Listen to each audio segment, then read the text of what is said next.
지금까지 우리는 영광스러운 부르심에 합당한 삶을 살아가기 위해서 하나됨, 거룩함, 또 관계에 대해서 살펴보았습니다. 우리 마지막으로 영적인 전투와 마지막 인사에 대해서 이 시간 살펴보도록 하겠습니다. 사도 바울은 6장 10절에서 20절까지 말씀에서 하나님의 전신갑주를 입으라 라고 이렇게 이야기하고 있습니다. 10절, 11절 말씀을 읽어드리겠습니다.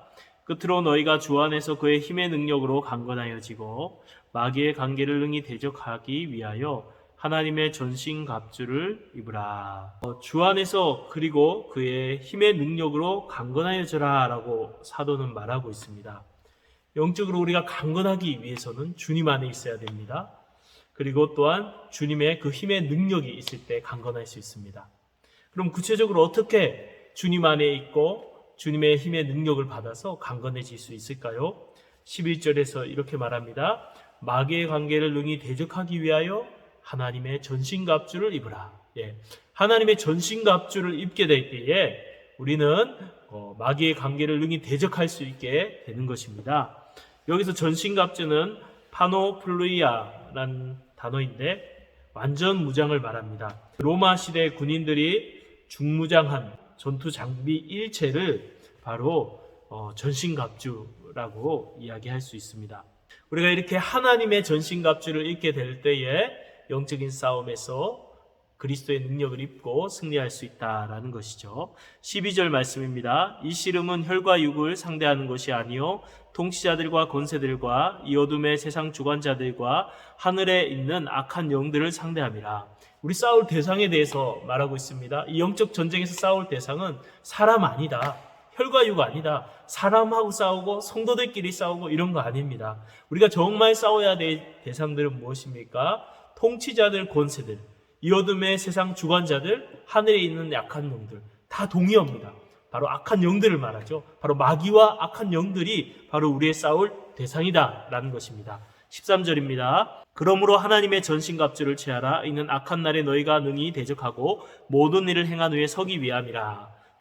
그렇습니다. 그러므로 이 악한 영들과 마귀와 싸우기 위해서, 대적하고 이기기 위해서 우리가 어떻게 해야 됩니까? 하나님의 전신갑주를 취해야 된다라고 말합니다. 여기서 능히 대적하고 이 악한 세대 가운데, 시대 가운데 우리가 영적인 이 전쟁 가운데 능히 악한 그 마귀와 악한 영들을 대적하고 또 모든 일을 행한 후에 서기 위함이라.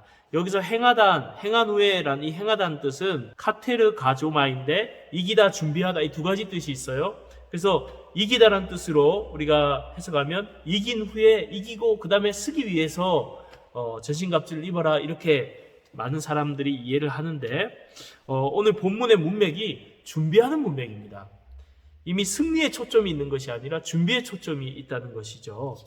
그래서 대부분의 학자는 아까 그 단어를 후자의 뜻, 준비하다는 뜻으로 해석합니다. 그렇게 되면 어떻게 되냐면 모든 일을 준비한 후에 우리가 서기 위함이라. 즉 전신갑주를 입는 것은 악한 영을 대적할 뿐 아니라 싸울 준비를 다 하고 악한 영과 맞설 수 있게 한다라는 것입니다. 14절에서 17절까지 하나님의 전신갑주가 구체적으로 무엇인가에 대해서 우리에게 알려주고 있습니다. 14절 상반절입니다. 그런즉 서서 진리로 너희 허리띠를 띠고. 먼저 진리의 띠, 허리띠를 말합니다. 당시 로마 군인에게 띠가 있었습니다. 의복이 통으로 되어져 있기 때문에 전투를 위해서 동작을 원활하게 할 수 없었습니다. 그래서 반드시 띠를 메어서 옷을 붙들어 메어야 했습니다. 영적인 전투에서도 마찬가지입니다. 진리의 띠가 필요하다고 말합니다. 이 진리의 띠는 무엇이냐면은 바른 복음의 진리를 말합니다. 바른 성경의 진리를 의미합니다. 이단들과 거짓 교사들에 의해서 이리저리 흔들리고 이리저리 미혹되는 것이 아니라 바른 진리를 우리가 알게 되므로 견고하게 서서 영적 싸움을 할 수 있다라는 것이죠. 14절 하반절에 의의 호심경을 붙이고, 여기서 호심경은 도락스, 헬라어로 도락스인데 이것은 가슴을 보호하기 위해서 가슴 부위에 노쇠로 만든 흉갑, 가슴마기를 보호 장구를 말합니다. 영적인 싸움을 싸우기 위해서도 의의 이 흉갑, 호심경을 붙여야 된다라는 것이죠. 이 의는 예수님을 믿고 의롭게 되는 칭의를 의미하지 않습니다. 이 에베소서에서 의라는 뜻은 새 사람으로 변화받은 특징, 그래서 하나님을 따라 의와 진리의 거룩함을 지으심을 받은 새 사람을 입으라, 새 사람의 특징으로 나옵니다. 또 의로운 성품으로 나옵니다. 에베소서 5장 9절에도 빛의 열매는 모든 착함과 의로움과 진실함에 있느니라. 그래서 이것은 정말 하나님의 의를 구하며 그 의를 추구하며 살아가는 그러한 삶을 말하고 있습니다. 우리 마음속에 하나님의 의를 추구하고 우리가 그러한 삶을 살아간다면 세상의 불의의 유혹으로부터 우리를 보호하고 지키게 될 것입니다. 15절 말씀입니다. 평안의 복음이 준비한 것으로 신을 신고, 당시 로마 군인은 여러 겹의 가죽을 붙여서 만든 칼리카라는 신발을 신었다고 합니다. 평안한 신을 신고 견고하게 써서 대적들과 싸울 수 있었다는 것이죠. 신앙에서도 마찬가지입니다. 평안의 복음이 준비한 것으로 우리도 신을 신어야 됩니다. 이것은 복을 전하는 삶으로 생각하는 사람들도 있는데, 오늘 분명히 내용은 복음을 전하러 가는 것이 아니라 서서 마귀와 싸우는, 무장하는 내용이기 때문에 복음이 주는 그 평안으로 무장할 것에 대해서 우리에게 이야기하고 있는 것입니다. 우리가 평안을 주는 이 복음을 신으로 삼고 견고히 서서 영적 싸움을 싸우라라는 것이죠. 복음에는 평안이 있습니다. 왜냐하면 그 중심에 십자가가 있기 때문이죠. 그 십자가의 그리스도의 죽으심을 통해서 우리가 모든 죄사함을 받고 하나님과 화목하게 되었습니다. 모든 정죄에서 벗어나고 하나님과 화목한 이 관계 가운데, 이 복음의 감격과 은혜 가운데서 우리는 평안을 누리게 되는 것입니다. 이 복음의 평안으로 우리를 무장해라 된다라고 이야기하고 있습니다. 16절입니다. 모든 것 위에 믿음의 방패를 가지고 이로써 능히 악한 자의 모든 불화살을 소멸하고, 여기서 믿음의 방패를 말하는데 이 방패는 헬라어로 두레오스입니다. 직사각형 모양으로 된 방패로 대략 길이가 120cm, 폭이 75cm 정도 되는 큰 방패입니다. 두 개의 나무판을 붙이고 그 다음에 윗부분 아랫부분에 쇠로 보강을 하고, 그리고 겉은 천으로 한 번 더 씌우고 그 다음에 송아지 가죽으로 한 번 더 씌워서 그 가죽에 물을 적셔서 불화살을 막아내는데 사용했다고 합니다. 우리에게도 이러한 방패가 필요합니다. 그것이 하나님을 전적으로 신뢰하는 믿음인 것입니다. 주님을 신뢰할 때에 사탄의 동시적인 불과 화살의 공격도 능히 막아나게 될 줄로 믿습니다. 17절 상반절에 구원의 투구와 이렇게 말합니다. 이 투구는 페리케팔라이아라는 단어인데 청동으로 만든 로마 군인들의 투구를 말합니다. 머리를 보호하는 거죠. 딱 쓰면 이제 안정감을 느끼고 담대하게 싸울 수 있게 되는 것입니다. 이것이 의미하는 것이 뭘까요? 데살로니가전서 5장 8절에 보면 우리는 낮에 속하였으니 정신을 차리고 믿음과 사랑의 호신경을 붙이고 구원의 소망의 투구를 쓰자, 이렇게 말하고 있어요. 구원의 소망의 투구라는 것이죠. 그런데 이 데살로니가전서는 마지막 종말에 받을 구원에 대한 소망을 이야기하고 있습니다. 하지만 에베소서는 구원에 대해서 현재적으로 이야기하고 있어요. 공중권세 잡은 자 아래에서 불순종의 아들의 자리에서 하나님의 권석, 하나님의 나라로 옮겨진 자들이고 그리스도와 함께 이미 하늘에 앉은 자들이다 라고 앞에서 그랬습니다. 그래서 이미 받은 구원에 대한 소망을 이야기하고 있습니다. 즉 구원의 투구는 구원의 확신을 의미하는 것입니다. 구원의 확신을 가질 때에 우리는 그 무엇도 두려워하지 않고 담대하게 영적인 전쟁에 임하게 될 줄로 믿습니다. 마지막 6번째는 17절 하반절에 나오는데요. 성령의 검 곧 하나님의 말씀을 가지라. 여기서 검은 마카리아라는 단어인데 로마 군인이 썼던 검을 의미합니다. 길이가 한 60cm 되는 짧은 칼이었습니다. 이 칼은 군인들이 맞붙어서 싸울 때에 굉장히 유리했다고 했습니다. 로마군을 강하게 만들었던 한 요소이기도 합니다. 영적으로도 하나님 우리에게 무기를 주셨다는 거예요. 검을 주셨다는 겁니다. 그것이 뭡니까? 성령의 검, 하나님의 말씀이라는 것이죠. 하나님의 말씀이 왜 성령의 검이냐 하면은 성령을 통해서 하나님의 말씀이 검과 같이 강력한 무기가 되고 효력을 발휘하기 때문입니다. 성령께서 이 말씀을 깨닫게 하시고 감동하실 때에 이 말씀은 우리에게 강력한 무기가 되고 마귀와 악한 영들을 물리칠 수 있게 된다는 것이죠.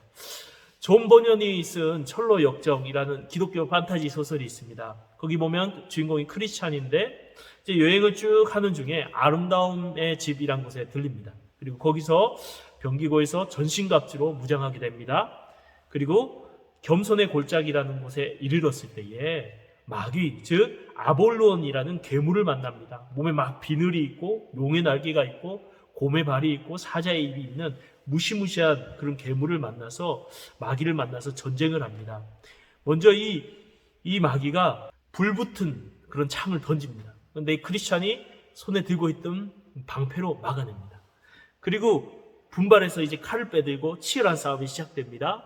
막 싸움을 오래 하는 동안 크리스찬은 점점 지쳐가게 되고 빈틈을 보고 이 아볼론이 크리스찬을 달려들어서 넘어뜨립니다. 검이 손에서 떨어져 나가고 위기에 상하게 놓였을 때 재빨리 다시 손을 뻗어서 검을 손으로 잡습니다. 그리고 아볼론을 찌르게 되고 치명상을 입은 아볼론은 용의 날개를 펴서 멀리 달아나게 되는 것이죠.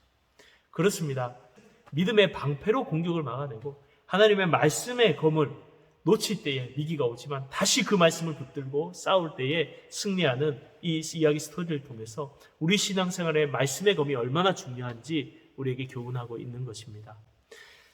사랑하는 성도님들, 우리가 이렇게 평안하게 살아가고 있는 것 같지만 실제로 우리는 영적인 전쟁터에 살아가고 있습니다. 그 전쟁터에는 하나님의 군인입니다. 수많은 유혹과 시험과 어려움과 환난이 있습니다. 우리의 싸울 대상은 누구죠? 사람이 아니라 악한 영들과 마귀입니다.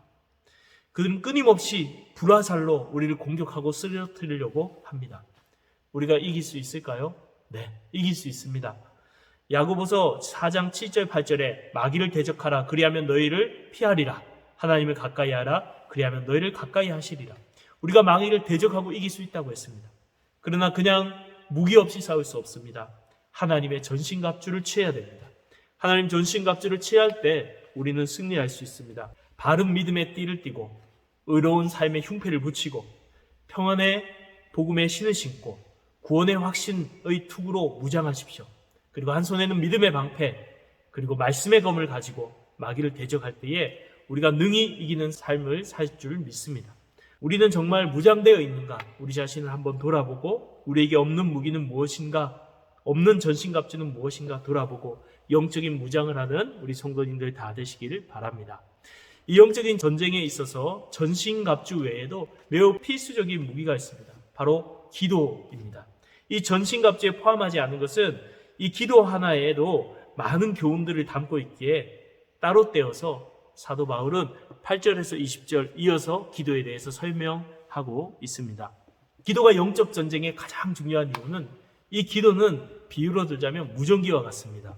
전쟁을 할 때에 적의 공격이 너무나 강력해서 정말 뚫리지 않고 완전 포위당하고 위기 가운데 처했을 때 무전을 칩니다. 메이데이 메이데이 하면서 그러면은 무전을 받은 본부에서 전투기를 쫙 보내서 거기에 미사일을 쏘아서 적진을 초토화시켜 버립니다. 그 뒤에 다시 달려나가서 싸울 수 있는 것이죠. 마치 무전기와 같이 기도는 하나님의 도움을 구하는 것입니다. 하나님께서 그 능력으로 임재하시고 역사하셔서 모든 악한 권세를 물리치시고 우리 영적 전쟁을 승리케 하는 강력한 무기가 바로 기도인 것입니다. 이 기도를 어떻게 해야 되는지에 대해서 18절에서 잘 설명하고 있습니다. 18절 말씀을 읽겠습니다. 모든 기도와 간구를 하되 항상 성령 안에서 기도하고 이를 위하여 깨우고 구하기를 항상 힘쓰며 여러 성도를 위하여 구하라.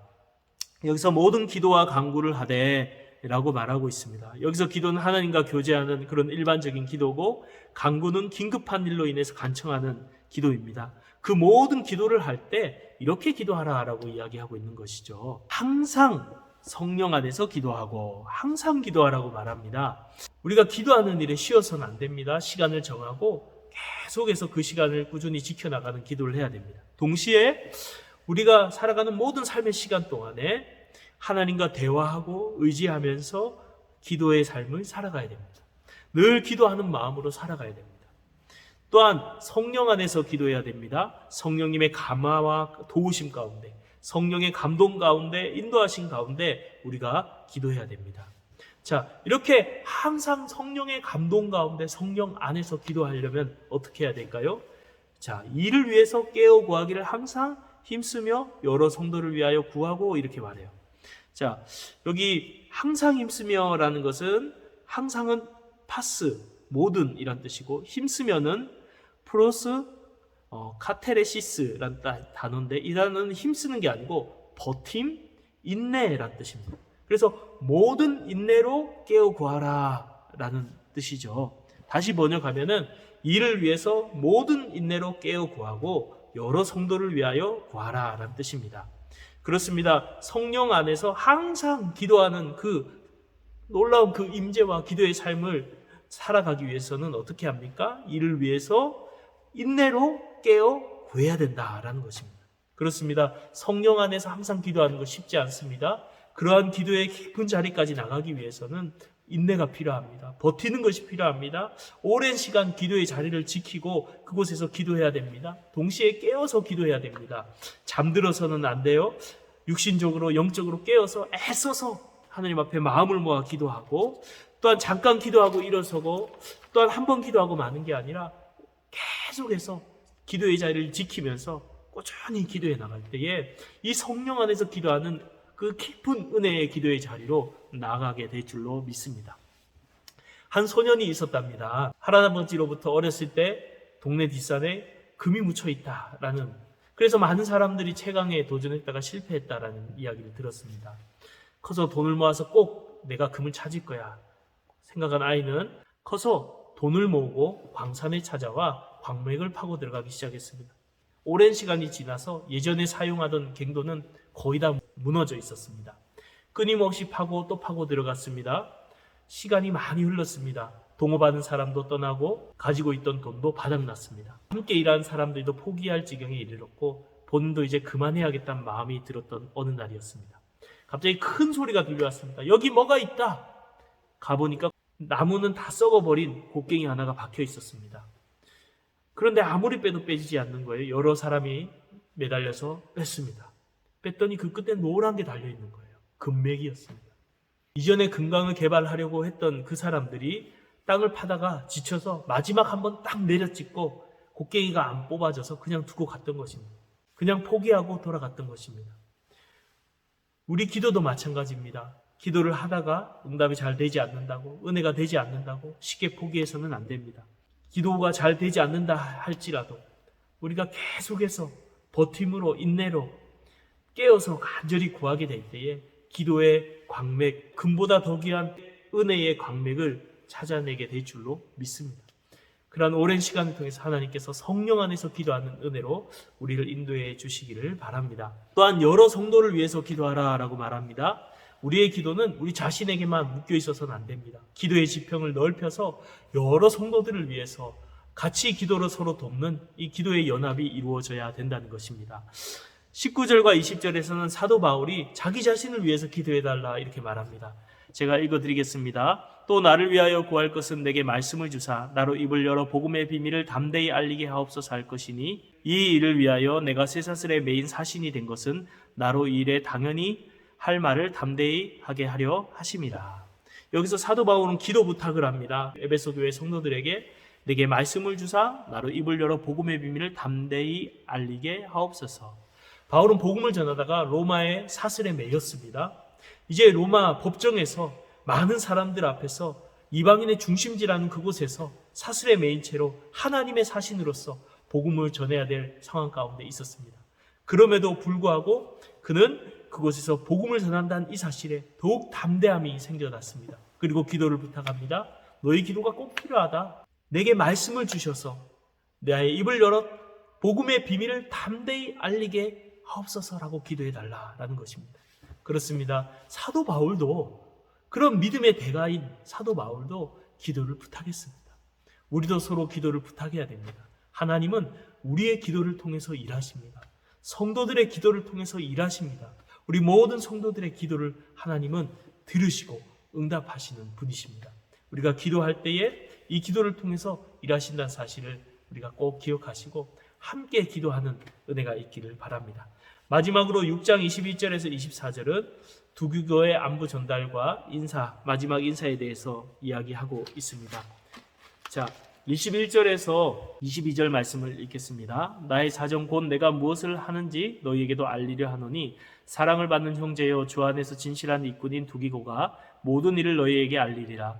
우리 사정을 알리고 또 너희 마음을 위로하기 위하여 내가 특별히 그를 너희에게 보내었노라. 바울은 두기고를 보내겠다 합니다. 바울의 사정을 알리고 에베소 교회를 위로하기 위해서. 바울은 이렇게 에베소 교회를 생각해서 두기고를 보냈습니다. 이 두기고는 어떤 사람이었습니까? 소아시아 지역의 출신이었습니다. 바울과 함께 예루살렘도 방문했고 바울이 여러 군데 파송하기도 했던 정말 신실한 믿을 만한 일꾼이었고 사랑받는 자였습니다. 그러한 자임을 소개하면서 두기고를 보내고 있는 것입니다. 마지막 23절 24절에서 이렇게 인사합니다. 아버지 하나님과 우리 주 예수 그리스도로부터 평안과 믿음을 겸한 사랑이 형제들에게 있을지어다. 우리 주 예수 그리스도를 변함없이 사랑하는 모든 자에게 은혜가 있을지어다. 네, 그렇습니다. 바울이 보통 끝 인사나 첫 인사를 할 때 은혜와 평안을 이야기하지만 본서신에서는 믿음을 겸한 사랑이 더 추가되어 있습니다. 믿음과 사랑이 그리스도인에게 아주 중요한 덕목이기 때문입니다. 여기서 믿음을 겸한 사랑이란 표현은 사랑이 믿음에서 비롯되고 믿음이 반드시 사랑을 수반한다라는 것입니다. 하나님께서 그리스도 안에서 사랑을 베푸셨음을 믿는 그 사람들 가운데 사랑이 시작됩니다. 믿음을 가진 사람들은 하나님의 사랑을 깨달은 사람들이라는 것입니다. 믿음이 깊어질수록 사랑도 함께 깊어지는 것입니다. 그러므로 에베소 성도들에게 믿음과 믿음을 겸한 사랑 있기를 축복하고 있는 것입니다. 뿐만 아니라 24절에 보면 우리 주 예수 그리스도를 변함없이 사랑하는 모든 자에게 은혜가 있을지어다 이렇게 말하고 있어요. 왜 이렇게 이야기했을까요? 이것은 에베소 교인들에게 그리스도를 계속해서 변함없이 사랑할 것을 촉구하고 도전하고 있는 거예요. 정말 우리의 사랑이 그리스도를 향한 사랑이 하나님을 향한 사랑이 시간이 지날수록 식어질 수 있습니다. 그러나 이 바울의 도전 변함없이 사랑하는 사들에게 은혜가 있다. 우리가 변함없이 주님을 사랑하게 될 때에 우리 마음에 은혜가 있습니다. 근데 주님을 사랑하는 사랑이 식어지면 은혜도 식어집니다. 이 말씀에 우리도 도전을 받아서 변함없이 주님을 사랑함으로 항상 은혜 가운데 거하는 하나님의 성도님들이 다 되시길 바랍니다. 그동안 에베소서 공부를 하느라 너무 수고 많으셨습니다. 수고하셨습니다.